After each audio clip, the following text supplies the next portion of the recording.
राजकीय वर्तुळातल्या top 9 news. खोपोलीतील Mangesh Kalokhe यांच्या हत्या प्रकरणात सुनील तटकरेच आका थोरवेंचा आरोप, तर थोरवेंना तटकरे कुटुंबात व्यतिरिक्त काहीच दिसत नाही. आदिती तटकरेंचा पलटवार. छत्रपती संभाजीनगर नंतर ठाण्यातही आरपीआयचं भाजप विरोधात आंदोलन. एकही जागा न दिल्यामुळे आरपीआयचे कार्यकर्ते आणि पदाधिकारी आक्रमक. ओमराजे निंबाळकरांवरती बोलणंच योग्य नाही, आपल्या मातीची बदनामी करायची हाच त्यांचा हेतू होता. मल्हार पाटलांची खासदार ओमराजेंवरती टीका.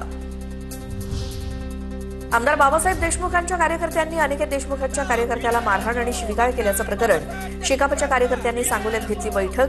अनिकेत देशमुखांच्या कार्यकर्त्यांना केलेले आरोप बैठकीत कार्यकर्त्यांनी फेटाळले. मंत्री प्रताप सरनाईकांनी भाजपच्या वनिता बने यांची हॉस्पिटलमध्ये जाऊन भेट घेतली.